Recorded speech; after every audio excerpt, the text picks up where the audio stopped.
that really was huge to me. Mm. At Money in the Bank, John Cena taking on CM Punk. What an incredible match this was. If there ever was a way that you could prove that it matters where the wrestling ring is set up, then this was the show, because Chicago and the crowd that was there lifted this pay-per-view over the top. The matches were great, but the audience and the atmosphere was absolutely electric. I think I don't know if they've released the figures on this one as far as buy rates and all that go, but I'm sure it was fairly hefty, and the hype surrounding that go all the way from the builds with Smackdown and Raw, and the way they handled it with Punk right the way up to Money in the Bank really made, or set the tone at least, for the pay-per-view. As you said, Chicago, you know, it is Punk's hometown, and that's what they wanted to see all night. You heard those chants, CM Punk, CM Punk, CM Punk. People going bananas when he came out, people going bananas during the match, which again was a bloody good match as far as good matches go. Who gave it the 5 stars there last week or the week before? Was it Meltzer or one of those guys saying, you know, it was deserving of a 5-star match? And I read his criteria on what a 5-star match was, and other 5-star matches that, you know, he gave 5 stars too. And yeah, there's a lot of really good points there, so if you haven't seen that, maybe check it out. But we are not Dave Meltzer, we have our own opinions. What I will say about it was, yeah, it was bloody solid, I'll tell you that much, from start to finish. He couldn't really fault anything.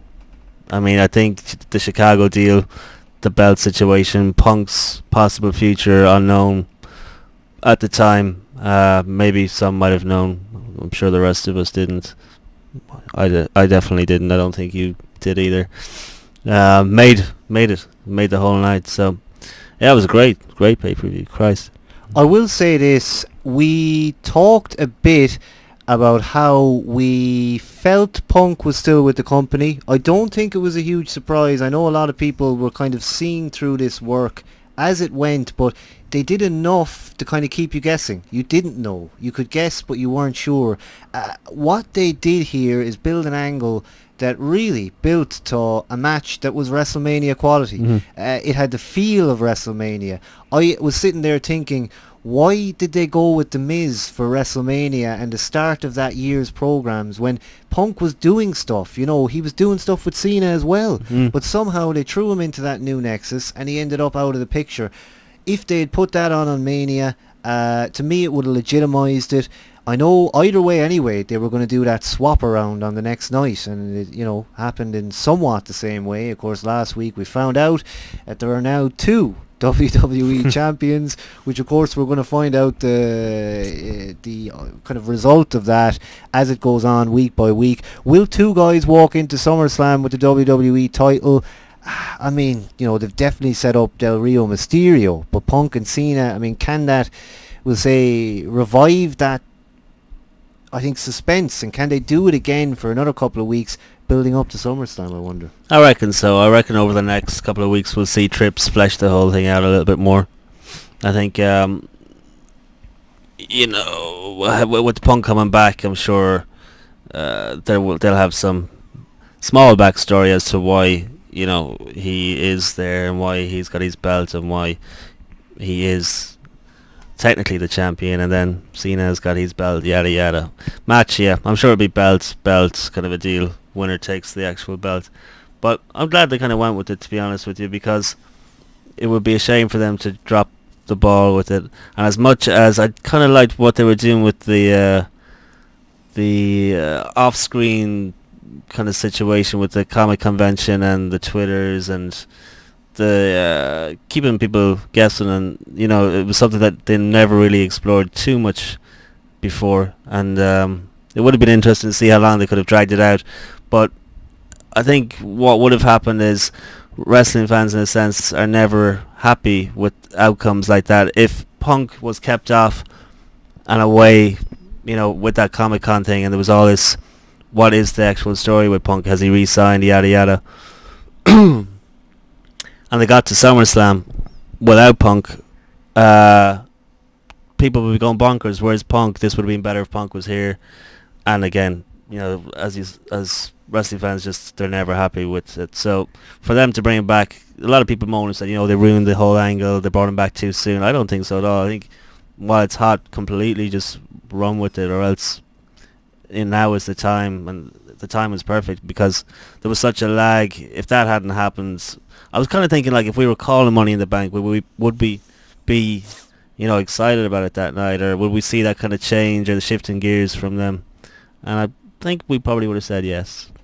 I think we possibly would have, because it was a great event, and I think we would have enjoyed it. I know that the previous one, the Capital Punishment, I don't think we would have enjoyed that, but unanimously there seemed to be a lot of good verdicts about this, a lot of good positive chatter on the internet, and of course then Triple H becoming a huge part then, as he sort of, if you like, transitions into McMahon's role. Of course, that's something we could go on about, but I mean, Money in the Bank, if you talk about those two Money in the Bank matches, taking my memory back to that opening Smackdown match. Now, they seem to do a lot more in this than they did in the Raw match. Of course, they get to use the gimmick first. And what a strong opener as well to throw that in. I'm thinking back to the spots, and in general, it just didn't feel as it does on WrestleMania. And that's ultimately not taking away from the action, but I still think it could be even better as its own match in the middle of WrestleMania. I think WrestleMania lacks by not actually having that match on there. But overall, you felt like it did feel like the Triple H thing. Obviously, we were to find that out, but the Triple H was, creating a huge impact, if you like, backstage before we knew about it, if you like. But was he the general manager? I mean, was he the guy emailing? After all this time? That has yet to be cleared up. That has yet to be cleared up. But those Money in the Bank matches, it was always one of the highlights of Mania for the last couple of years. We've said that a bazillion times.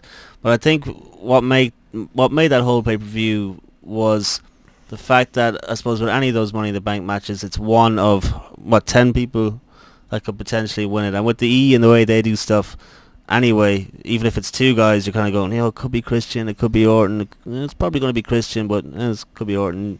They'll keep you guessing forever and ever, and they most of the time will probably fool you some bit, but not all the time. But when you got 10 people, you're multiplying that by 5 in a sense of potential, or by 10 really, aren't you, with 10 people on possible outcomes. So it does make it that bit more intriguing. You got 2 of those matches, then that's a lot of intrigue, and then you throw Punk and Cena on top to headline it. Of course it's going to be the best pay-per-view of the year, really, isn't it?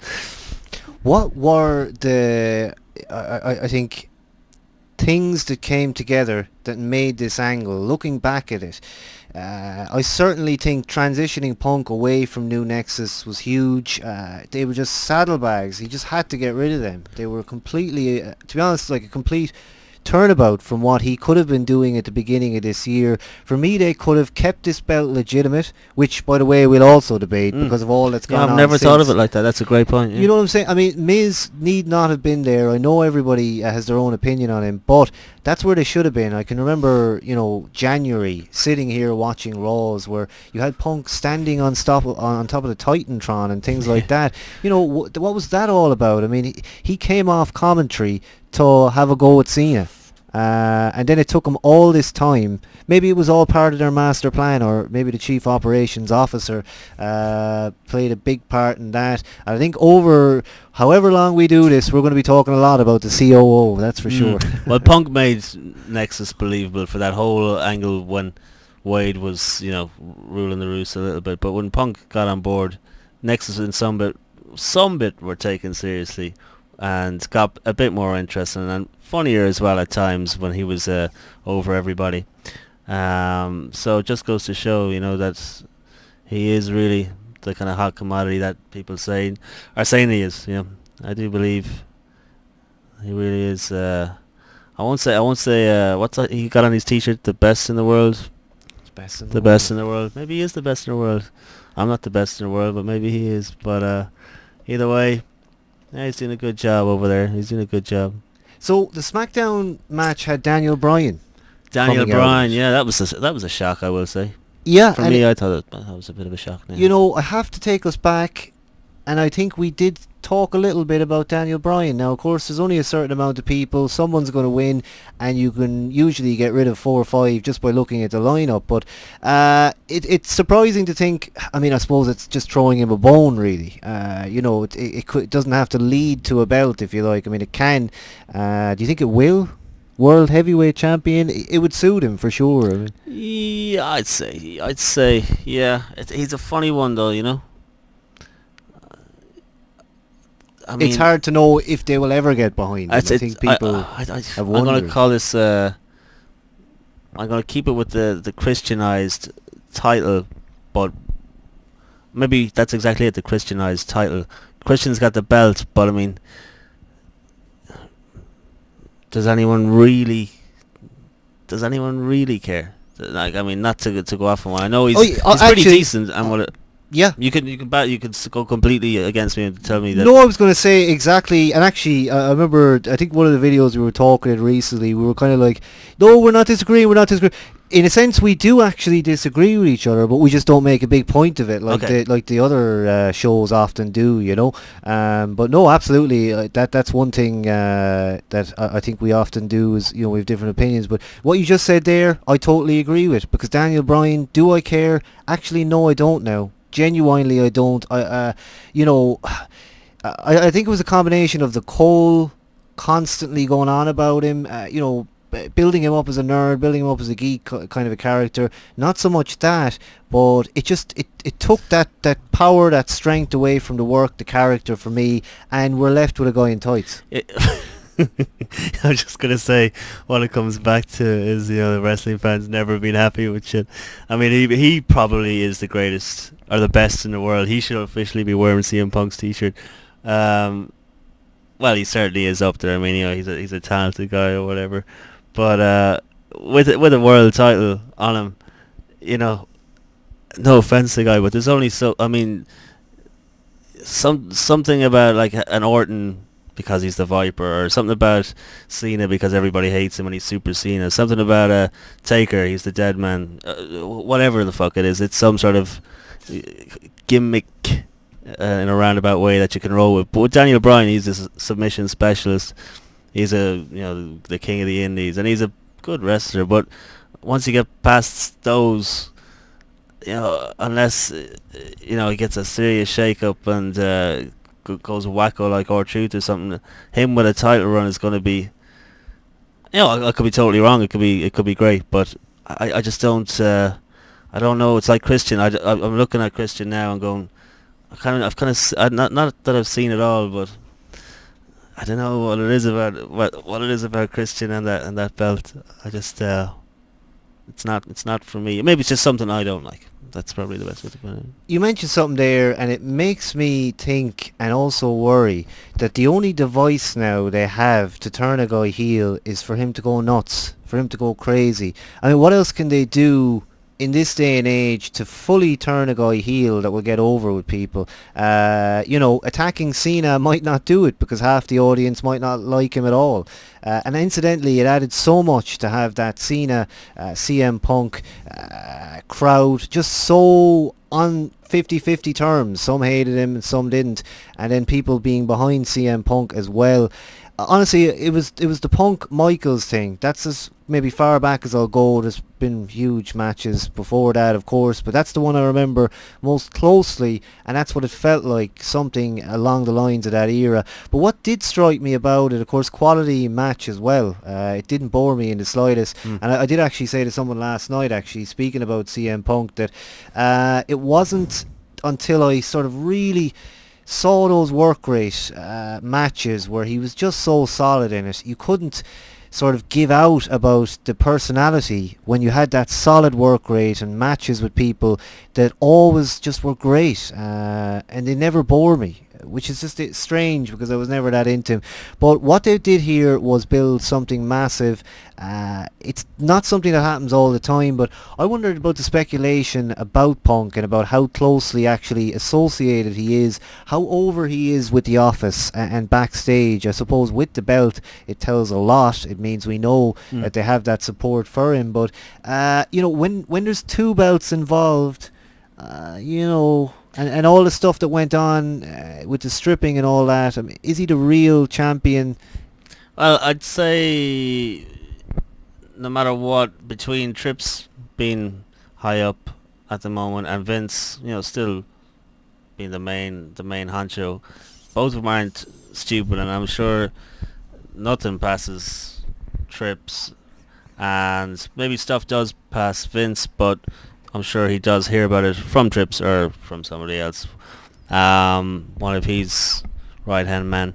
But what I was going to say was, getting back to Punk with the whole thing, people said he said himself that he signed on the day of Money in the Bank, or re-signed his contract, and from that match and the whole shebang going forward, I mean, the amount of hype that created for that pay-per-view, the amount of talk everywhere, from kind of normal media to social media, to the whole place was alight with CM Punk. It was all the whole wrestling world was talking about. So obviously he's seen that trend, and for them to again invest in that theme music, which is something they don't really do all too often, is a big telltale sign of this. It's an investment for the future. Whatever it costs, whatever he wants, give it to him. Let's just keep this chap happy, because this is on a roller coaster. People have, I'm sure, tuned back in if they haven't watched in so long. I think with all this hype, I think a lot of people would see him as a kind of, the Stone Cold reference has been made, but so as probably close to it without getting to an Attitude Era and in around where they are comfortably. And what's the other word I was going to use? Believably, maybe? Yeah, that's a good choice. I think the Stone Cold thing was an interesting reference, and you kind of think to yourself, we're not going to know when a Stone Cold is about to happen. A guy could be there right now that has yet to do something that will turn him into Stone Cold and be that huge commercial success. It took the speech for Stone Cold. Before that, he wasn't very prominent. $1 Million Man as a manager, and various different angles they tried with him. It took until then to get him to be set alight, and I fully also realised that someone like a Punk could be taking off as he is this minute, on his way to becoming a Stone Cold equivalent, if you like, but I might not ever believe him, and I might not ever be into him as a Stone Cold guy. And I think maybe as well the generational thing comes into effect. I mean, if you were a guy now who was maybe 16, 17, you haven't seen the product for 10, 15 years, however long it would be, and this is somewhat fresh to you, then to you, he is your Stone Cold, and you can see him being built, you can see him kind of rising up the ranks from maybe the last 3-4 years. Maybe somebody has watched him since they were a young kid, and they're now in their mid-teens, perfectly sort of targeted to their audience, and he's been kind of rebellious and this and that, so he could be huge. Many people said that with a guy like Stone Cold, yes, he was able to bring that character, the look, the gimmick that sold the gimmick, but you didn't actually have much there until that gimmick was there, until all those storyline facts and things were in place. You just had the ringmaster, and I mean, he was kind of dull. So I did feel Punk was dull at one point. Now I think he's in a completely different position. I think I kind of value the guy far more than Miz, and far more than I ever will with regards to Miz, But then of course there was stuff again that went on. Now this was not too dissimilar from Mania. Of course he got the belt on the night. The next night then removed a tournament, and that led of course to Mysterio picking up the belt, and again the belt changed hands and Cena took it, and my God, it's been devalued. Yeah, you see, even if you notice the 1 week where Punk was off, we'll say the post Money in the Bank Raw, the lag in that whole thing, and I know it was just one night, but you could feel it across the whole, let's call it, spectrum of the wrestling world. It was a lag, and he was off TV for one night, and I'm sure they felt that pinch, even if he was at whatever it was, some baseball game or something like that. But and then I suppose him coming back without even opening his mouth last Monday with his new theme song, that fires sparked up straight away once again. Another thing, I think, getting back to the Stone Cold thing, when you think about it, it's the most like I don't know, it's the most basic concept. It's the anti-establishment guy. You look at wrestling fans, for the most part, not all of them, but most of them kind of like the rock music, as they say over here in sunny Ireland.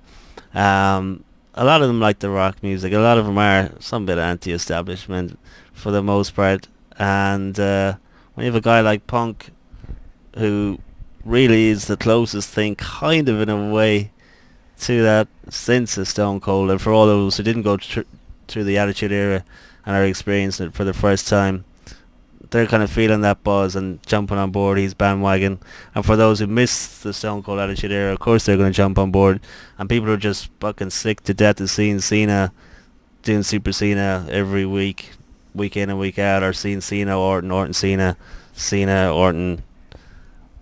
Orton, Cena for the bazillionth time. They're going to love it too. So, good time, I think, maybe. 2 words. Good timing. I actually think we could go on and on about this, because this whole Punk Cena thing questions whether or not we're heading into a new Attitude Era. Now, like I just said about, we're not maybe going to know when that next Stone Cold guy could be standing right in front of us. We're watching him on TV. One day he explodes, he's the next Stone Cold. I think the same thing applies for, in general, I think the product. I think, we might be kind of sitting there waiting for things to happen, and they will just come out of the blue. And I often wonder what kind of creates that lull in the kind of creativity that then maybe that's what leads to the kind of big things like this that go down. But, Attitude Era, is it going to come back in a form that we don't recognise? Maybe it might not sort of breach the PG-13 thing. It won't go back to TV-14 overnight. But they can do things that are controversial and still within that PG-13 thing. I mean, in a PG film, there will be curses and things like that. It's not like you're going to get away from that. So they can actually do, I think, more than they actually can. And to be honest with you, why is wrestling PG in the first place? It's guys fighting. It's guys like throwing each other on tables. It doesn't matter what age you are. If you're above 13, you might still go and backyard wrestle and damage yourself badly. But Attitude Era could easily come back. And, honestly, I've heard it said in a lot of different places that, do you not think it's coming back now? I mean, are we not seeing things like CM Punk shoots that... this is all very reminiscent of maybe 2003, 4. It feels a bit like that. Yeah, for me, I can't even remember those years, to be honest with you, but I do know early 2000s was fairly ropey. I don't know if they need to... I think we said this before. I don't know if they need to go crazy with the chairs and all that and start bashing each other in the head looking for blood, but they can stay in a safety zone and still be some bit cheeky and do those kind of shoots that Punk did. And every now and again you hear somebody say like bastard or whatever, not that it's a really, if you look it up in a dictionary, it's a legit enough word that you could use. But I think Vince just probably he's done with the grief and the negative publicity, and if he can stay in his safety zone with these Mattel dolls for another 10 years, I'm sure he'll be a happy guy. Or Trips, if that is to be the case going forward. I have to say this regarding Cena, and then we could go on to other matches on that pay-per-view. Definitely there was a lot to talk about with that show, and having only watched it a few days ago, I took a full-on break from watching anything post Money in the Bank and the pay-per-view itself until just very recently, a few days ago. But I'm sick of Cena versus the little guys, actually. Now, it did put over Punk for a good match, but it's constantly Cena versus the little guys. Cena v Punk, Cena v Miz.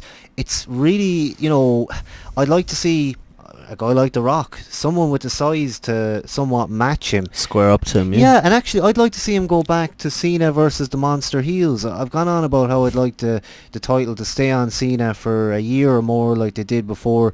Bring him back and have him take on Mark Henry next, actually, And actually that's where we could go to, because of course one thing I know, I spent easily 40 minutes talking about that last time on Wrestledope was Mark I missed Henry. it. Oh, Mark Henry defeated Big Show, and again, when I saw this happening as it went on, as I say, live on tape, you actually, again, I must say, you said it about his music, that it should be changed. I don't know if you remember saying that. I might have backtracked and said no, actually it shouldn't be, or maybe I was talking about somebody else. Well, but either maybe way, I did say it should be changed for him. I think totally think that's what I totally felt like when I saw him walk out with that music. It was like the music was just kind of half on in the background. Right. He kind of walked down, but I was forgiving him these things as they happened, and that's how much he's lifted up in terms of what I think of Mark Henry. He had that kind of lame backing track that he's had forever. He walked to the ring, the new blue pay-per-view outfit, but I wasn't burying him. I was giving him that time because I know what he's capable of now. And of course you had Big Show talking about how he has awoken the sleeping giant, and I thought about it this week. Was it Big Show or could it have been anyone? Had they just given him things like, destroying the production guy's desk. I mean, it probably could have been anyone really. But I suppose Show certainly gave him a good strength match. Again, the match was a big man match. It was slow, methodical. Somehow, some way, again, I wasn't burying any of them. I was constantly saying, this is how it probably should be. This is how this match probably should be paced, and ultimately ending up with a win for him. I like to see more of this, actually. I like the way Mark Henry stepped up the aggressiveness. I don't want to use Punk as a reference point, but he was smart enough to go from black and yellow to black and white, change the Titantron, get some new theme music, and it's a fresh enough beginning for him. Mark Henry, he could probably do with all of those things, but at least they're putting focus on it. Now, this is what I like about things these days. Everybody's got something decent enough to roll with. It might not be amazing, but you're remembering this is what Mark Henry's doing now. Where a year ago you probably were like, Mark Henry, what the fuck's he doing again? Or who's the tag champs? Well, I know who the tag champs are, but he's believable. He's kicking some ass. Putting people treat you. I will say he's aggressive. I like the Big Show match. And actually, one thing I noticed about him this week with that jobber guy on Smackdown, the aggressiveness, it's almost like he has got a complete fresh lease of life. Those power slams were pretty vicious on the jobber. And now maybe it was because the size of the guy, he was so small that they actually just looked like potentially could probably snap him in half. But he's getting the point across. I like when they bring the jobbers out and they just bury him to bits. Of course, what built our TV watching? It was nothing but squash matches. There's talk of them possibly doing it again. A squash show? No, just one or two here and there mixed in with a Raw and SmackDown, just to see if they've got anything. But how do you show that if you're getting jobbed out? I suppose. This is it now. We will probably make our way back to Punk, Cena, and the ramifications of this last Raw that was on. What's going to happen on Monday? We still got loads to get through, but Money in the Bank. I'm just reading here, and I have to read it because on the Money in the Bank 2011 Wikipedia, there's a reception bit about how people kind of generally reacted to it, and it said it received critical acclaim from fans, wrestlers and critics alike, and talking about as well that WWE Championship match between Cena and Punk received extremely well. You mentioned about Meltzer and those 5-star ratings, and what does it say here? The first 5-star, I think you said it, but first 5-star for any North American match since 2006, and the first 5-star for a WWE match since the Undertaker Michaels. So I mean, it was everybody that you kind of saw talking about this positive. I mean, I didn't see any negativity about this show at all. It was just across the board. Maybe if there was a Divas match, might have got a bit heat or whatever. But I mean, everybody's gonna. Well, a lot of people buy the Divas matches, but yeah, I mean, you couldn't fault anything else on the card. Even getting back to what I was saying, when I make this quick, but everybody's got a reason for you to watch. You know, like I wouldn't have too much interest a couple of months back in watching Big Show and Mark Henry by any means, but you know, you watched it from start to finish. I didn't fast forward it, so I'm liking everybody. Even R-Truth, I know it's kind of got a little bit buried with the whole Punk over the topness and how he's just completely stole the spotlight, but at least he still has his nuts gimmick, and you remember it, and when he comes out, it's another thing that you go, oh yeah, this is true, we've still got this as well. Everybody's got something decent, and I think that's always a good sign, and things are in a good place when that is the case.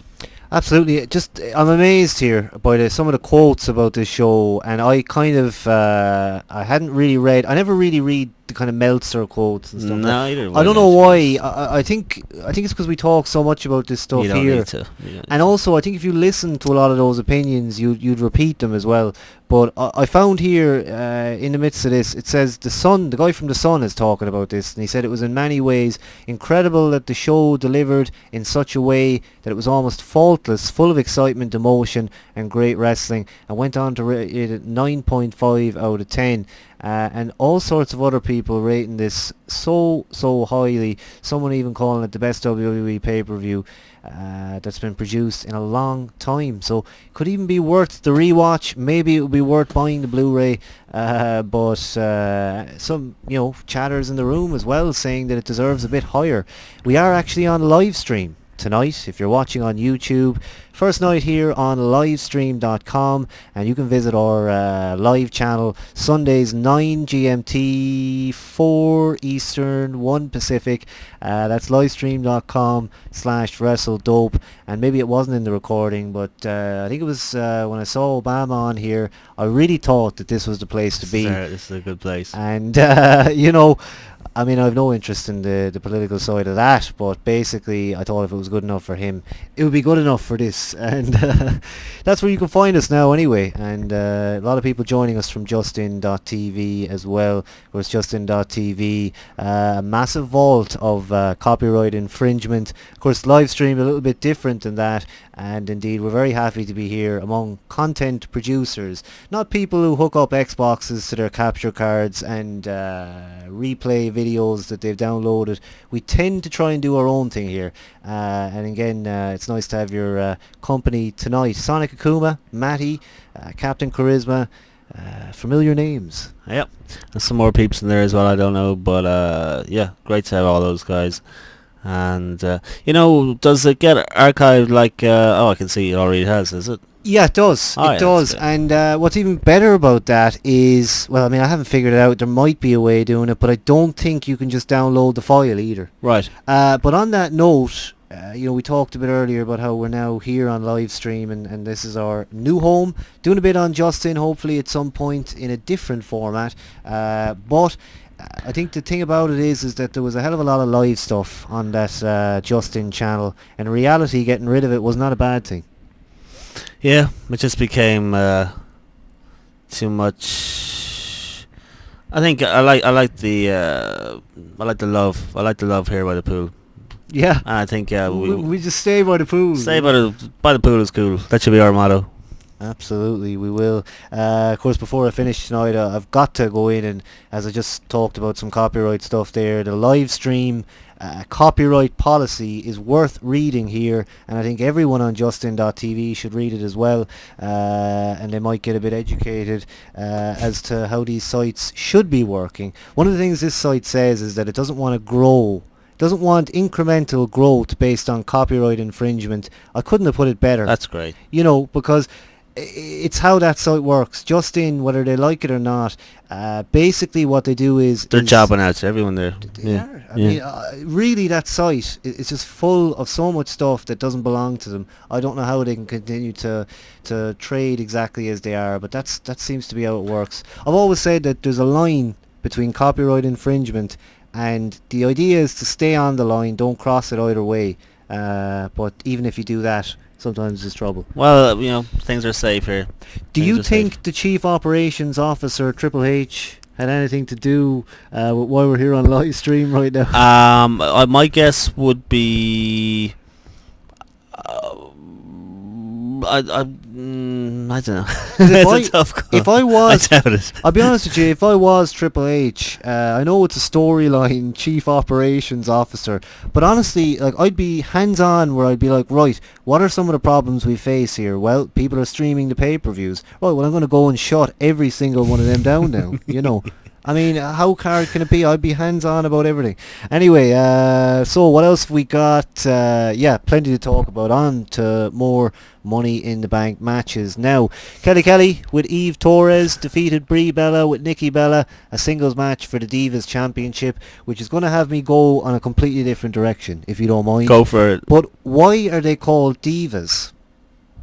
How do you react initially to that topic? Yeah, I questioned that the very first time when they actually christened that belt the Divas thing. Now I know you had the women's championship, which was nice and dandy, and you can't fault that in any way, especially with the history it had as well. And then you come along with this, what's a fairly gawky looking title belt anyway, but to call it the Divas, Divas champion. I'm the champion of the Divas. Yeah. I mean, straight away that sounds awful. If you said that to a non-wrestling fan trying to explain who Kelly was, yeah, she's the champion of the Divas, that one there with the blonde hair, they'd probably look at you as if you'd fucking 4 heads, But, as far as the name, it's kind of two-sided. It's two sides to this one. As a lot of the old, big pop stars of the 60s and 70s were constantly referred to as divas. Not in a derogatory kind of way. It was just a term given to them.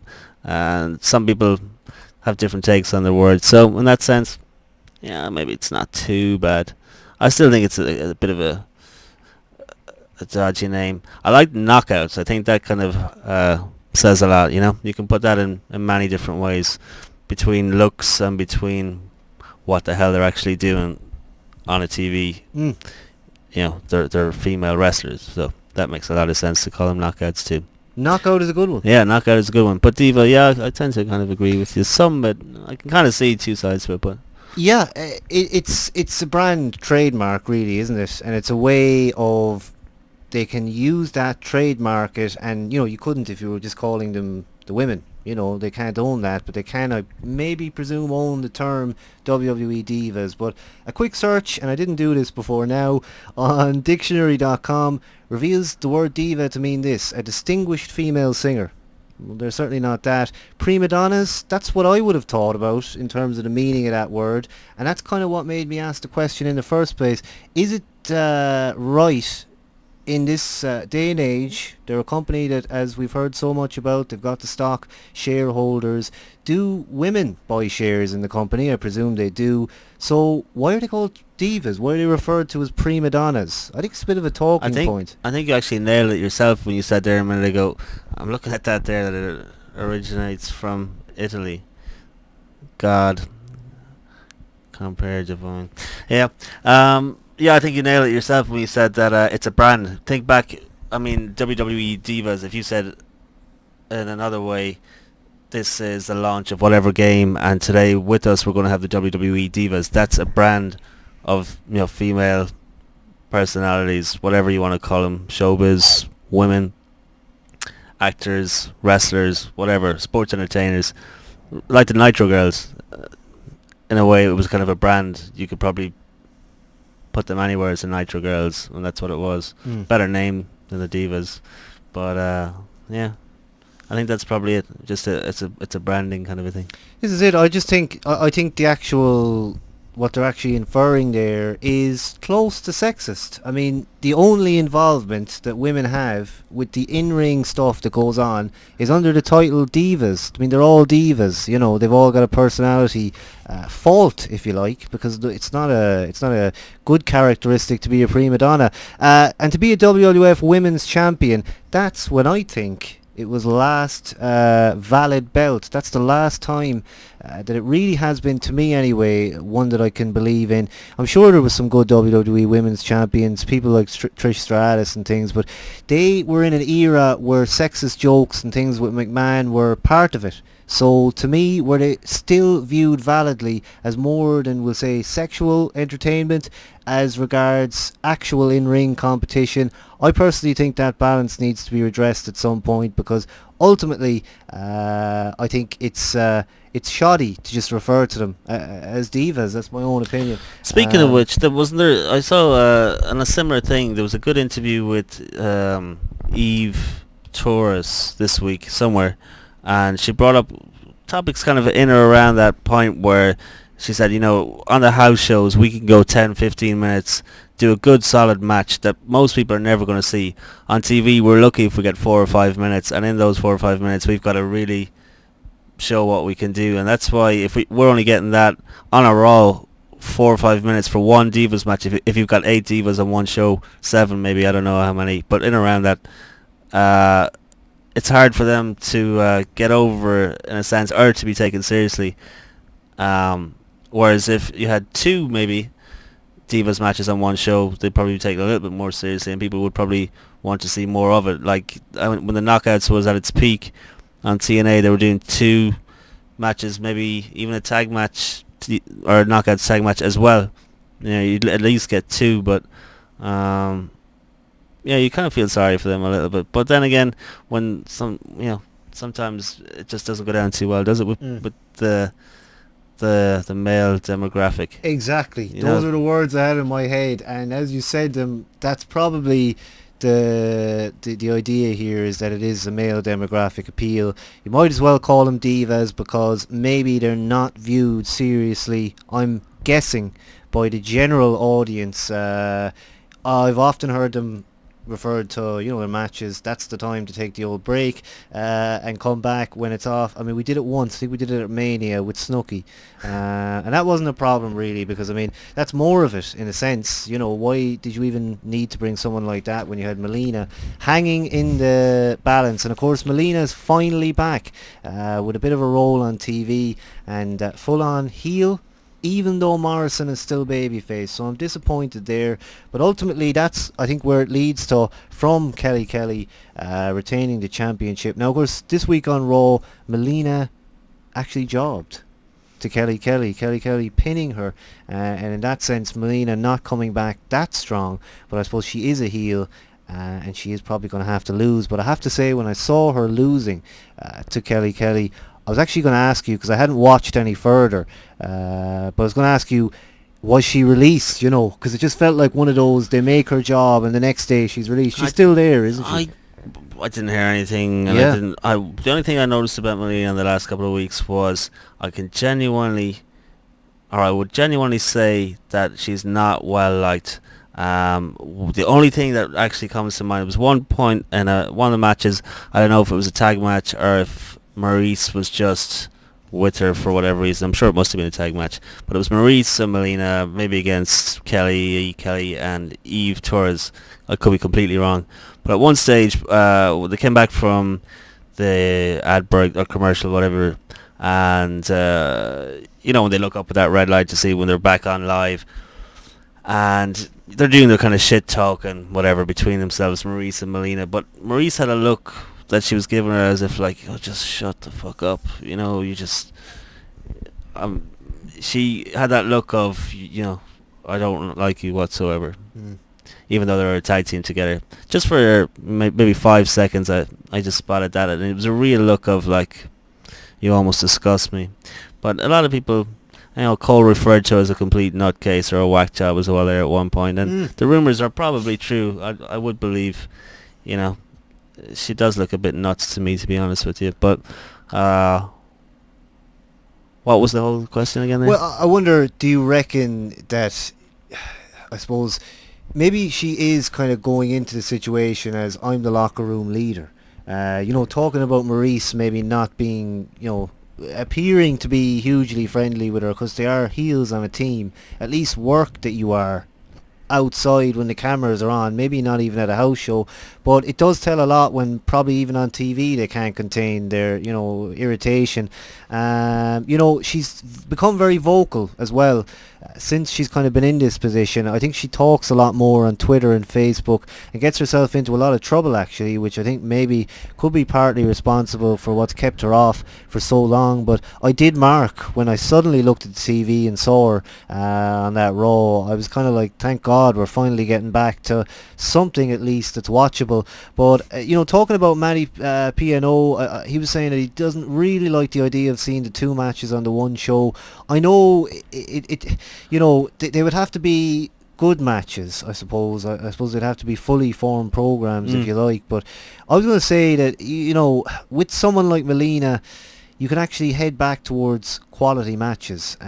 But I mean, speaking about the TNA stuff, when they did two matches on pay-per-views, I love that. Yeah.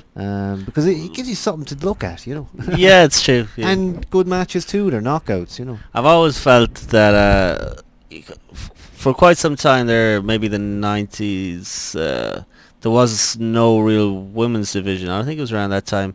And then when it came back, it was almost like an expansion of the brand in some way, even though they've had female wrestlers in the past. I've always just felt it's just been an attraction to kind of, one, I know this sounds so fucking sexist, but the eye candy thing. And it's true because it is. Two, it will break up a Raw before you go into a second hour, maybe the last match before you hit hour 2. And if you have a pay-per-view and you're trying to get a little bit of downtime in the middle to take a piss, get some beer or popcorn or whatever the hell you need to do, the Divas match is always a good time to do it. So unfortunately, they've had some, there's been some great matches, but I just think that's what it's probably there for, and that's why it's always just going to be what it is. I remember one stage there was talk, and I'll keep this short, of when they launched Smackdown, that it was going to be an all Divas show. That would have been pretty crazy, wouldn't it? Really? Yeah, it was one of the original concepts to have an all Divas show.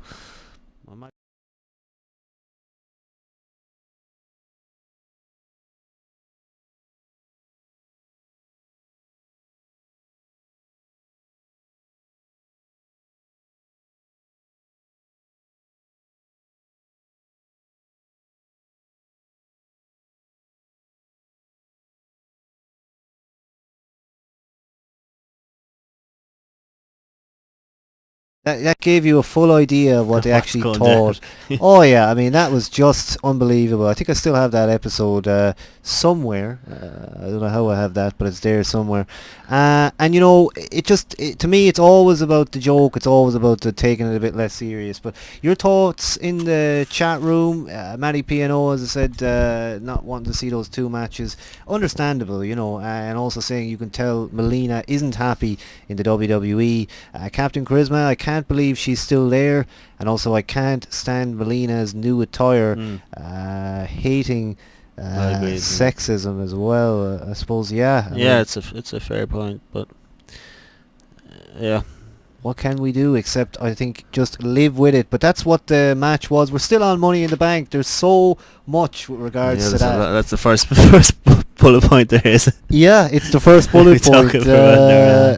I've gone through a couple of the other things as well in the midst of it, because I suppose it all does tie in to what went on the Raw that followed it, and of course it's been maybe a week or two now.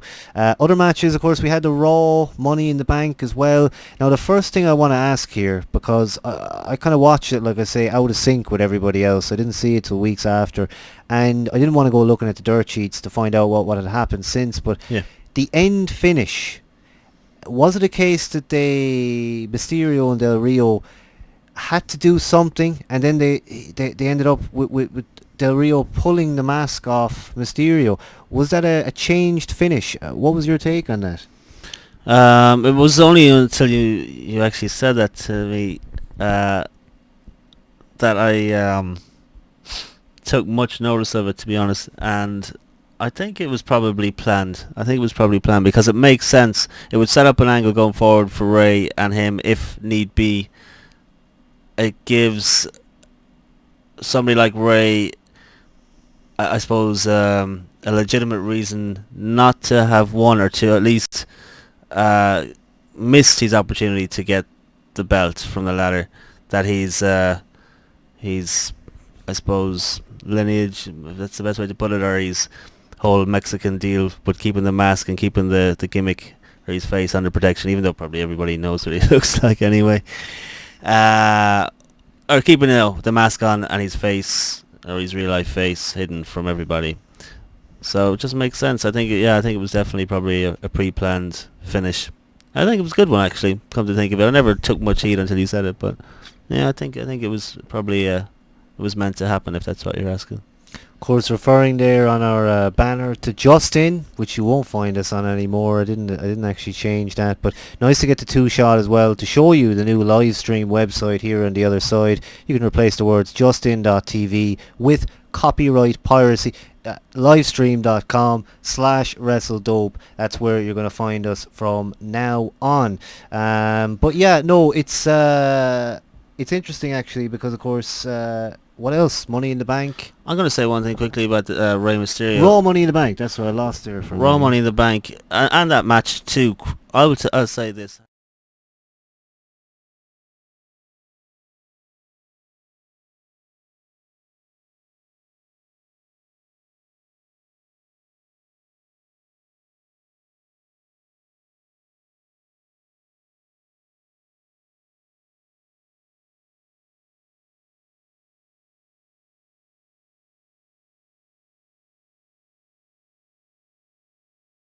I know for a fact there's one particular person who I know is a Mysterio fan, and I think in general I get the perception anyway from this particular person that I don't think you know this guy, but Okay. that we hate Mysterio. I got this impression a while back, and I certainly don't hate the guy. I think I disliked the elements of the kind of childish push or whatever.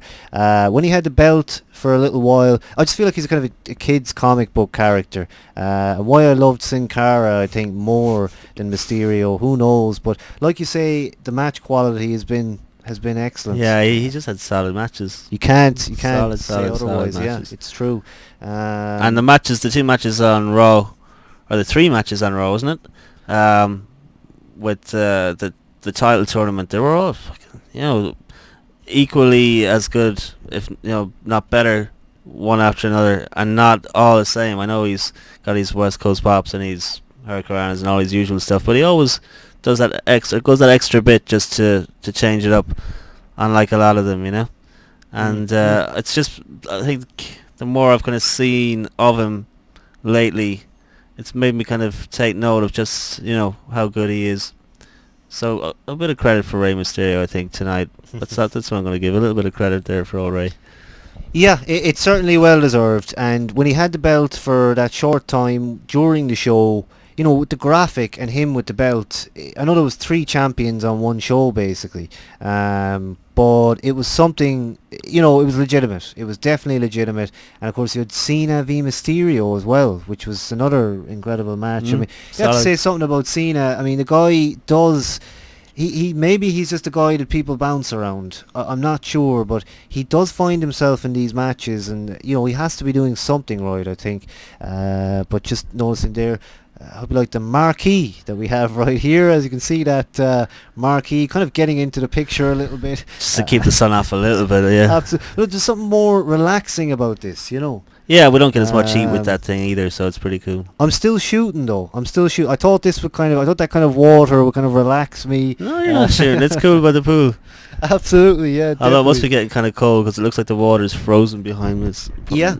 Maybe it's just me. So what do guys think in the chat room about that unmasking? Because I kind of read a lot about it ever since, and certainly at the time it looked like a kind of a vicious, I'm going to just do that, but what I heard was that some ladder was misplaced somewhere, and basically they had to do something kind of shocking, if you like, to make it a proper finish. And when that ladder wasn't there, he kind of, I think it was like a last minute look, he's kept it in the bag for whenever he's needed it, Maybe you know better than me about that, but why was Mysterio unmasked? Was that an intentional finish?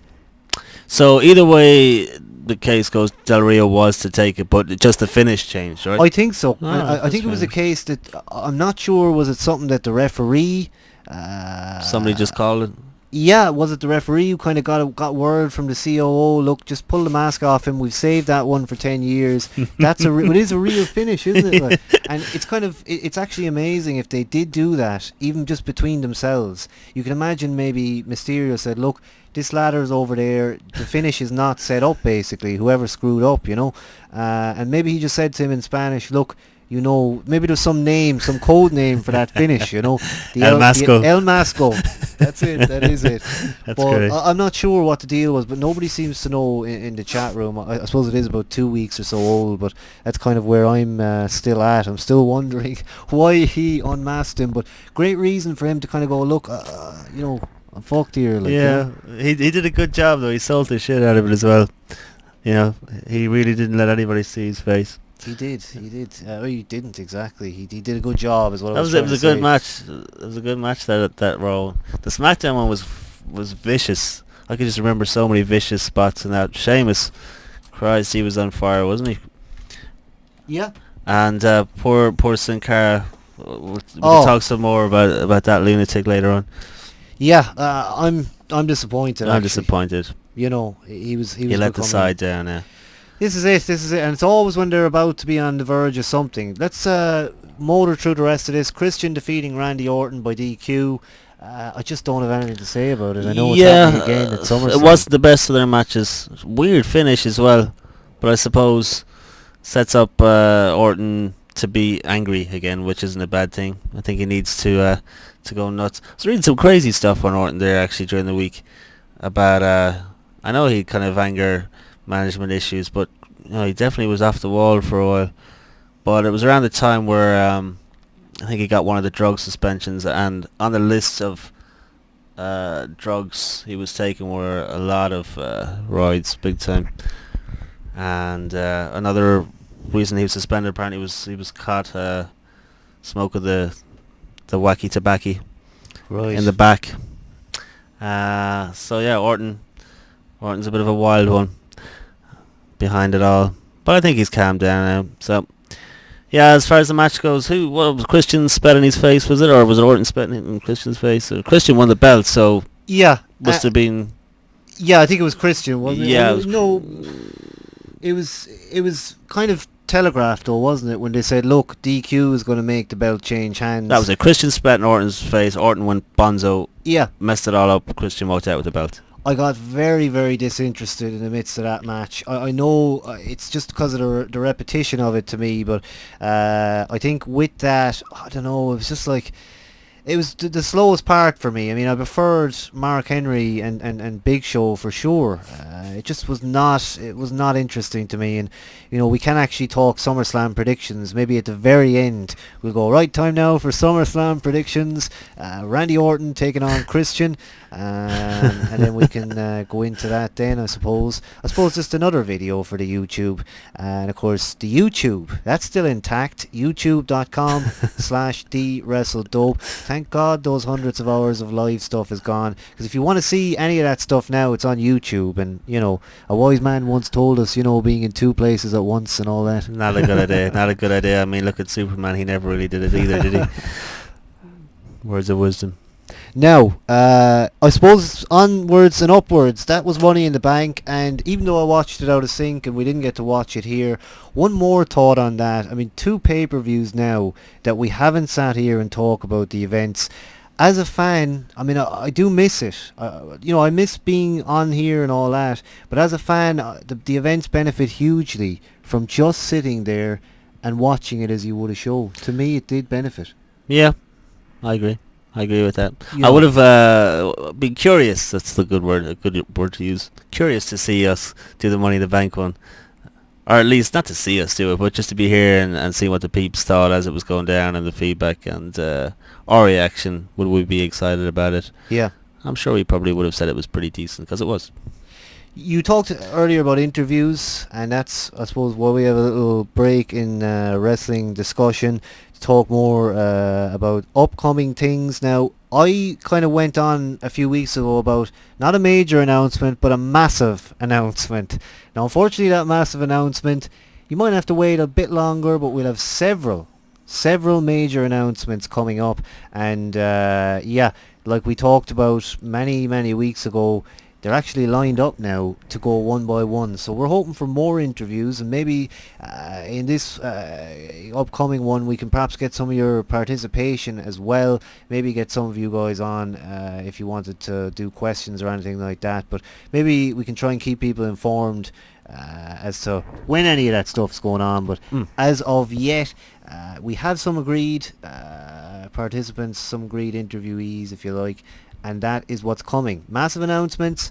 We'll wait a bit longer for that, but I was going to say, at least, I think it's fair to say now, knowing what we know and saying no more, that we are at least going to be here until the end of the year, I think. Yeah, and that big one really isn't too far away when you think about it.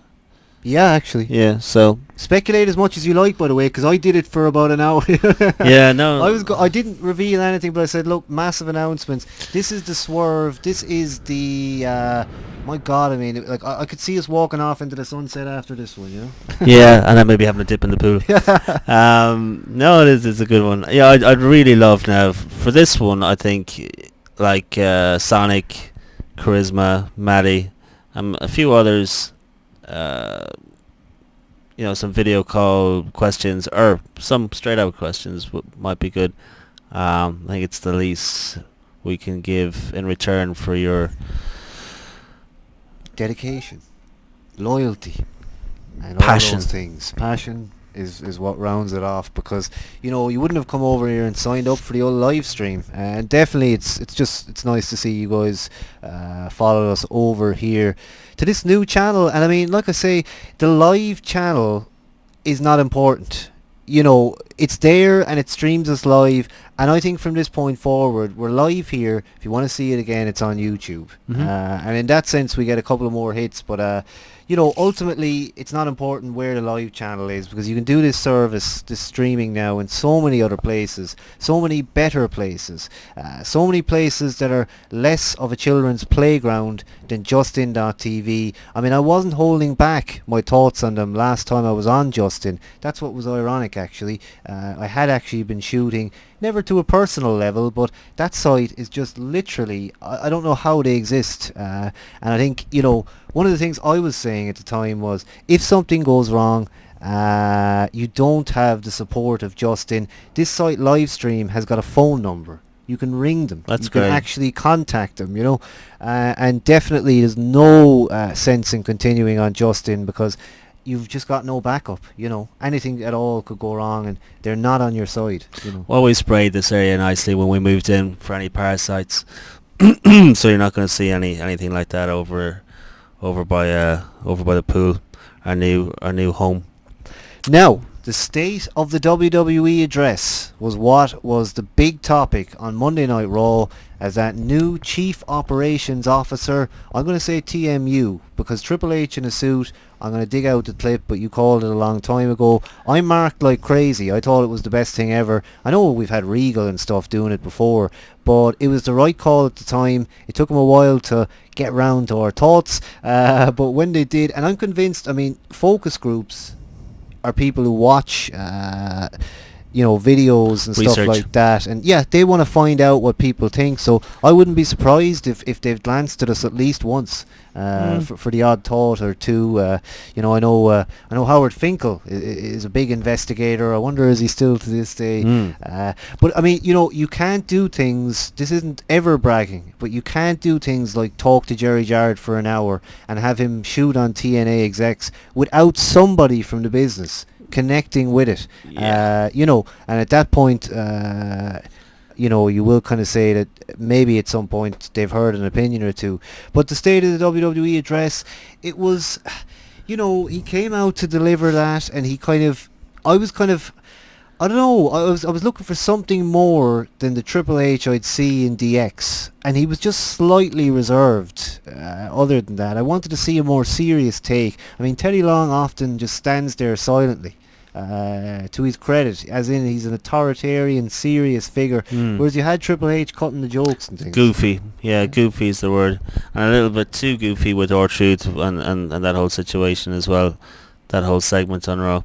You know, I can see there will be a point where he'll be the heel, you know, COO. Is that what you call him? Yeah. That's so funny. When he's the heel COO, I think things will get a bit better. Look at Vince. Anytime he's been nice about things, you know, it's always been, you know, when he was giving away the money and stuff. It's just like this isn't Vince. You know, there's some reason this is going down, whatever it is. And then when he is being Vince, or even if it's just healing it up, you know, it's always a hell of a lot better. If anyone's healing it up, most of the time it is anyway. But yeah, I agree with you. Never was a fan of the later version of D-Generation X with him and Michaels acting the goof. That's another one we'll get in a lot of trouble for, isn't it? I mean, we must not speak ill of DX. I mean, God forbid. I know for a fact that there are wrestling fans or whatever that probably, you know, they think, God, do they shoot on everyone and you know, why are you going to give out about someone like DX? But to be honest, in their last run, there was plenty to give out about. I mean, it was all literally just childish humour. And flogged the merchandise. Yeah, the merchandise. And I know they were, you know, they knew that they were flogging it in their way, but they were still doing it. They were still doing it, you know. I was just waiting for him to go beyond that character, and that's kind of where it kind of fell off for me. Whereas I thought that he was going to be, like I say, a little bit more serious and kind of communicating the fact that the guy actually is the boss now. And it was interesting that they even bothered to do that kind of McMahon handoff. He easily could have stayed off TV and they could have just said it like. Maybe it's they had to play it safe coming in. I mean, you know, Triple H in a return, I'm sure he wanted to get his pop. So a lot of people say he'd always outshine everybody to get himself over, and you know, apparently they said Punk wasn't even due to come back last Monday night. It was a last minute decision to put him out there. The original plan was for Trips to bury him or pedigree him or some deal like that. Again, just proving that point. But I think it'll probably be a short term face thing for Triple H as a COO, and then he'll go heel and the shit will hit the fan. But I'd say probably he called it and said, look, the music, the pop, let them know I'm back, get me over for a couple of weeks, get them used to the idea, then turn me heel and we'll go nuts with it. I guess. I like that, and you know, anything they do with him now to me is worthwhile because he is a fresh face, even just those, you know, few months that he's been off, and obviously he's had the one or two reappearances, but overall these last maybe year or two in terms of the program have not featured much of the guy, and it's always fresh to see him have a new take.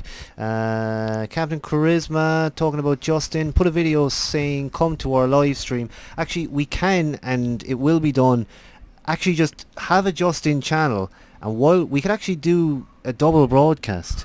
But more probably than that, to keep the quality here, you can actually just literally upload 1 kbit to Justin to make the channel active. Alright. And then it would be there'd be nothing on it, but you'd be able to then sort of put up a message on the thing, come to live stream. I was meant to do that tonight, but it can be done anyway, so that we could like have another Justin. Actually, you can go over to, I think I tried to make a new account. I think it's justin.tv/WrestleDope Radio. That's probably where we'd probably head back to. I know there's a few Justin accounts. I mean, it's ironic because they kind of ban you and that's it forever, you know. They kind of say, right, you're done now off the site. And of course, the official reason given was that WWE had copyright claims on the website. But like I said earlier, when it happened the second time, I think we were both kind of like, look, this thing could be gone. You could be sitting there on another pay-per-view, they'd get you in the wrong again, and that would have been it anyway. So 3 strikes and we would have been out. So that basically that site had a timer on it and it was going to implode. Yeah, I think they just assumed, you know, there's some illegal streams of some sort going down when they saw the name. Or, it could have been a totally different situation. But either way, it was unfortunately. Yeah, the getting involved, and it was just funny when I did see Triple H then coming out or whatever, and it was chief operations thing. It was all a big conspiracy at that point, and I did think You that got a bit of truth in it. yeah, because I just know. I mean, I know it's all storyline, but like I said earlier, if I was him, I mean, I would just. Why the streams go for even 2 minutes, I don't know. I think it takes them a while to fill out the DMCA's. But of course, JR returned to Raw. Were you surprised? I was surprised. I think it's kind of I don't know, weird timing. How long he'll stick around, I don't know. It's good to have him back. Yeah, I mean, he does add excitement to it. I don't know if his best days are over or if he can give much anymore. He kind of just gelled straight back into it, like he was never gone. But I still am very high on Booker and what they're doing over there with him. I liked my favorite of recent times was Booker, Lawler, and Cole. I thought that combination was terrific. But then again, we might see combinations with Booker, JR, Cole, all different options that they have now. But yeah, I'm glad to see JR back. Absolutely, JR back. What did I think? I suppose I always knew Triple H kind of had, I think, an idea that maybe Raw needed JR, so, I wasn't, again, hugely surprised, but happy to see him back there. I don't know how long it'll last, because, of course, he's had his health difficulties, and, of course, I suppose best wishes, in a sense, to have him continue on the road is a good thing, and it certainly will break up a lot of that Lawler, Cole stuff. I feel actually at the moment Lawler is the one that's lagging. I mean, someone would say he always has. Autopilot. Yeah, very much. I mean, he kind of stopped this week. He literally was having, breaks in his kind of flow and things like that. I mean, I think in a way as well, I kind of hate the kind of, maybe it's a work, but somewhat of a kind of a sniper atmosphere with the commentary team, It can be, yeah. You just kind of wish, like, support the guy. Do you have to pull him up on every single thing that maybe he says wrong, or, Cole is bad for it. Yeah, Cole is bad for it. It doesn't make for comfortable viewing, it doesn't add anything. It's never added anything. I mean, it does make sense when you then put him on a WrestleMania match, but you're not going to do that every year. Yeah. So I suppose, to me, maybe not forever kind of interested in that type of stuff. Captain Charisma, was trying to read through. I know a lot of people talking about YouTube Live. That's another option for us. I mean, live stream might be a temporary home if we could get to YouTube. I know we'd like to. Yeah. And Captain says you have to be quite big on YouTube to have YouTube Live. You'd be surprised. I've seen guys with total upload views 24,000.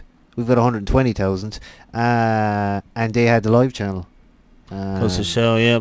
I think sometimes it could just be luck.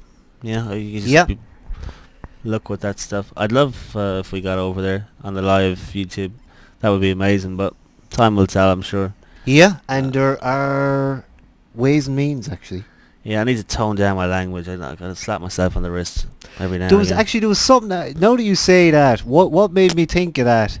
Actually, you know what it was? I was signing up for this live stream, and it was like, are you 18 plus? Do you use profanity? I was like, no. Oh, no. I was just about to say, oh shit. No, we don't use any profanity. I just did say, oh shit. And so it was the same with Justin. I mean, technically, we should have been flagged as, controversial. I am 18. How about when it goes on iTunes and all that? Are we parental guidance? I think we've also gone general audience, you know what I mean, and we're full on cursing at times. I used to love that parental guidance thing. That was fun. So I mean, I know we don't really. Now I wonder. I know a lot of people might not have signed up for live stream users or whatever, but if you do come in here regularly, certainly try and maybe sign up for an account. But we'll definitely get the Justin thing flowing, so that people know we're here. And already I'm surprised by some of the names. Guys like, I think NB Socks and things like that came over from Justin, That's great. Which is, you know the names and you remember them. So what else is there left to say as we just kind of finish off? We're still have Money in the Bank, yeah? Kind of, in a way. I was going to say it's all Money in the Bank, really. We went into Trips territory and the COO. But going back a bit to Punk for a minute, like I heard this song before. I know it's his Ring of Honor theme tune, but this Cult of Personality thing, is it some kind of licensed track? Do you know who that band is or anything? Yeah, I do. Have you Well, heard that well, I've before? heard the song a couple of times. I'm not going to say I was too familiar with most of the stuff, but I've heard the name, which even escapes me. But it was there somewhere. Never knew much about them, but when I did hear the song, I was like, "This, I've heard this somewhere before." It always reminds me of "Love in an Elevator," Aerosmith a little bit. It's kind of got Yeah. the same kind of riff around the same time, and it's very close to home. Actually, I don't know who was first, but it's a decent enough song. It's perfect for punk, and I don't know if you've seen the actual promo video for it. What's the band called again? I couldn't tell you actually. Yeah, see, I'm Couldn't not tell that you. familiar with them. It was big in the States when it came out, but I It never was really a did. hit, was it? It was big-ish in the kind of alternative rock scene or whatever. Got a lot of MTV play, but not so much over here. What's the band called? Somebody in the chat room's gonna know that. There you go. Maddie said it was when he left ROH actually, when he was just leaving, so it was probably just towards the end of his run. Living Color. Yeah, that's the one. Right. Yeah, I don't know a whole bunch about them, to be honest with you, but the song suits him. Yeah, and the promo video, the Living Color promo video for the song called "The Personality," probably tells the story more than anything. So it does kind Yeah. of relate in a way to where punk is at, I suppose. This is great. We were just talking about Justin usernames coming over here. People, not usernames, coming over here. I believe that's Ravens Caps. Ravens Caps coming over from Justin. Every time we see a new or Justin username coming over, it's great because It's like the planes landing, isn't it? Yeah, yeah. It's brilliant actually because like there's no notice over in Justin to say that we're on here. All right. You So know, how the hell are they? Twitter or something maybe. I The Facebook? presume Facebook and things like that. So yeah, very much appreciated That's that you guys have come over. Come on over to live stream on a daily basis. I know there isn't a wrestling section, but there is a lot of good content here, and we will check some of it out at a later point. But it's all copyright free. So this is stuff that guys are creating themselves, organizations. You're actually put on a totally different stage here because, you do have the radio stations and things like that sort of come on here. But more often than not, you've got things like concerts going on, live. Everything about it is original. And even just looking at the sports section for just 1 second there, because that's of course where a lot of the wrestling stuff and copyright infringement goes on Justin. But here, when you go to the sports section, you've got legitimate stuff more than anything. I mean, as I say, they don't tolerate people streaming stuff that they don't own. Yeah, it's like I see NASCAR commentary. Yeah. See NBA commentary. That's pretty cool. There seems Another like a thing. ton of stuff, yeah. Sorry. I was just gonna say I've known some bands to use it for like pre-show backstage banter. Yeah, They yeah. just let's go on live stream. They never tell. There's no set times or whatever. They'll stick it out on Twitter. We're coming on in 5 minutes. Jump on. I love that idea. I think that's cool. Yeah, it's actually a brilliant idea, and there's something very functional about this overall. So it's definitely fun to be here. Captain Charisma, you guys should upload a 75-hour video to YouTube, and then you will get views. It could be done, 75 hours Yeah. of ultra yakking. compressed to like 10k a second, and then it'll fit, But Imagine the actually, lag.